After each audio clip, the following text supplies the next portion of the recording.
33 जो बचे, बड़ा सीधा सा सरल सा गणित है, 36 में से 3 ने वापस ले लिया, बचे 33। और देवेंद्र फडणवीस ने कहा भाई ये समस्या है और बड़ी समस्या है, हम कोशिश करेंगे कि बैठ जाएं, मना लें, नहीं मना पाए तो ये 33 किसका गेम खराब करेंगे? असल में महायुति में गड़बड़ी ऊपर से ही हो गई है।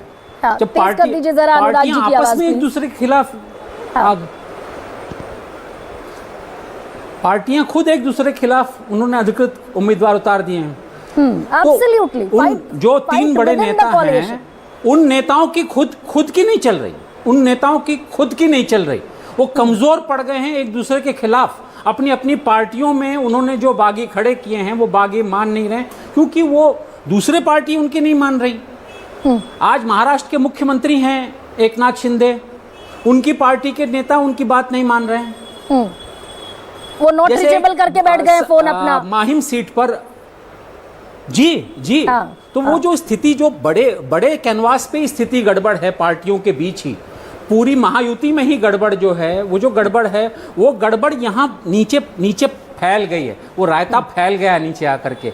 अब जब एक तरह से राजनीति में जब ऊपर गड़बड़ होती है तो नीचे गड़बड़ होती है, तो वो लोगों में नीचे खिंचाव, तनाव, पार्टियों में लड़ाई आपस में, तो वो जो स्थिति आई पड़ी है, तो हर पार्टी अब अपना अलग खेल करना चाहती है, एक दूसरे साथ नहीं देना चाहेंगे। वो कार्यकर्ताओं में वो मनमुटाव आ गया है नीचे, वो जो उसमें जो है वो अहंकार आ जाता है, अहम आ जाता है अपनी पार्टी का, और वो पार्टियों नीचे उन बागियों का साथ देती नजर आएंगी। जहां पर एक पार्टी का कैंडिडेट है, उसकी साथी पार्टियां अब उस साथी पार्टी की जगह अपने बागी का साथ देंगी। तो बहुत जगह ये लड़ाई जो है वो स्थिति ऐसी आन पड़ी है। मुझे लग रहा है जो 2-4 जो आप नाम गिन रहे हैं, हम जो निकले हैं, वो सीटें जीतने वाले नाम नहीं थे। गोपाल शेट्टी है या फिर स्वीकृति शर्मा है, प्रदीप शर्मा की पत्नी।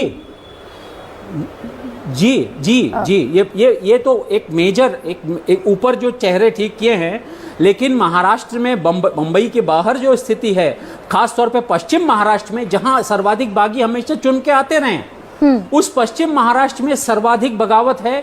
और वो बगावत पे कोई, और मराठवाड़ा में, ये 2 इलाकों में हमेशा बगावत होती आई है। वो बगावत इस बार हाथ से निकल गई है, और वो लग रहा है कि फिर एक रिकॉर्ड निर्दलियों का चुन कर आ सकता है। ऐसी स्थिति आज दिखाई दे रही है। जैसे देवेंद्र फडणवीस ने कहा, अनुराग जी, कि भाई हमने समन्वय समितियां इसीलिए बनाई थी, और 288 विधानसभा क्षेत्रों में ये समन्वय समितियां बनाई गई थी ताकि बगावत पर लोग ना उतरे, समझा लिया जाए, बुझा लिया जाए। और वो बहुत कल हताश निराश दिखे कि भाई समन्वय समितियों ने कोई काम ही नहीं किया।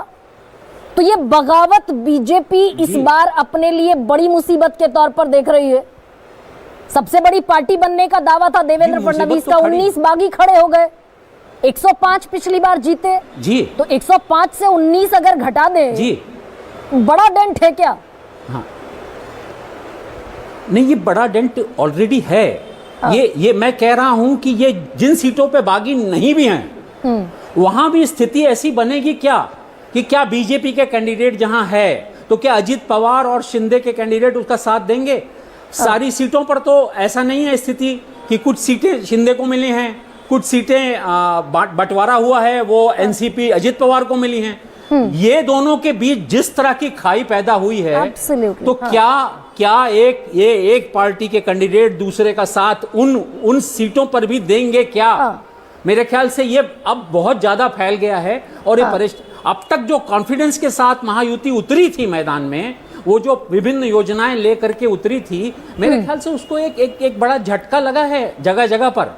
और जगह पर तो समीर, ये जो मैं 2 सीटों का जिक्र कर रही हूँ, शरद पवार ने कहा कि कोई फ्रेंडली फाइट नहीं होगी, आज सुबह ही कहा।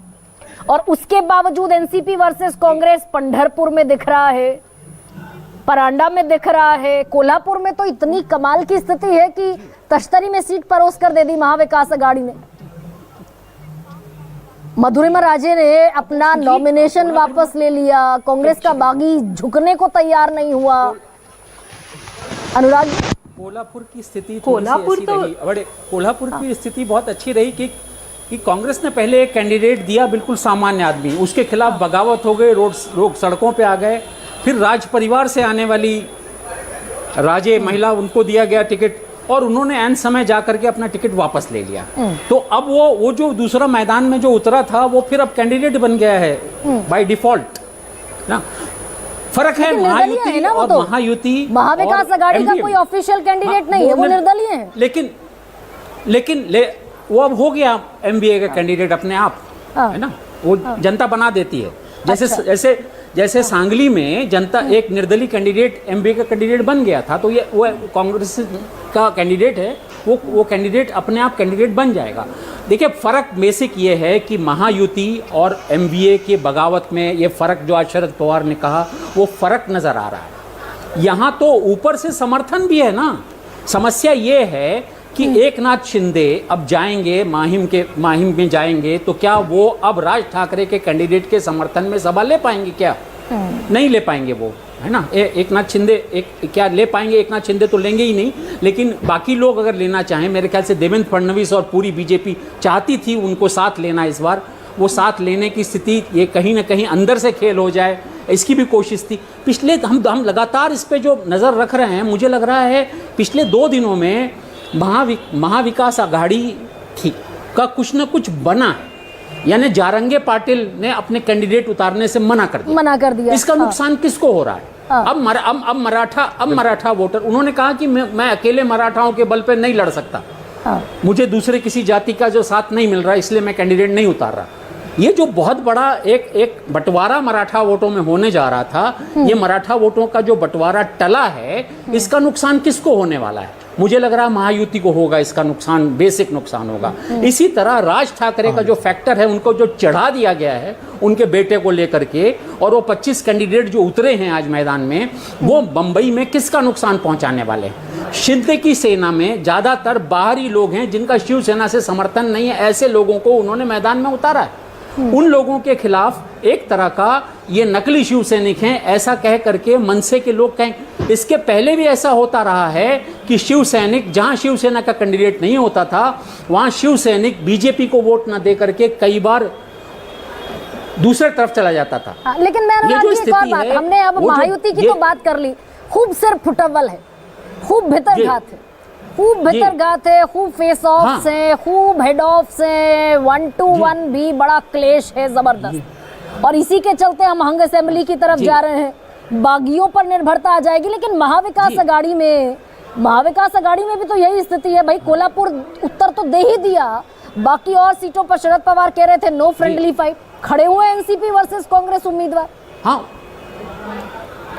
जी, वो अच्छा, कांग्रेस के लिए बगावत कोई नया खेल नहीं है।